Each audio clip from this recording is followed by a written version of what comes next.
Savannah, I'm going to give you last word on this. What is the end goal of this company, right? Like, why is it just workers who don't give a crap about these kids and are just trying to get through their 9 to 5? Is it something more, cunning and intentional than that? Like, why is this company doing this to these kids? So, for example, my whistleblower, because that's one of the questions I asked him, why did you get into this? Yeah. Because, it kind of seems like you're smuggling kids. Right. And he initially kind of, Yeah. a little bit, yeah, A little bit.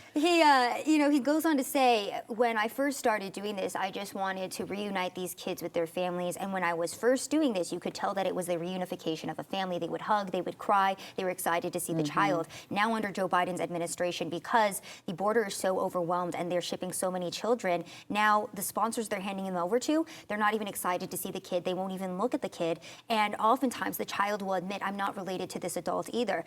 So yeah, there's so much more to this as well. I'd highly recommend people go read the piece that I wrote for it in the Post Millennial, because again, these employees aren't even being given proper background checks, and they're working with kids from 1 month to 17 years of age. On top of that, the cartel members are also passing off as children, and I quote my whistleblower saying, the kids know who to stay away from in these shelters. And then finally, the employees passing these kids off to improperly identified adults. So this is the situation that we are funding right now every single day.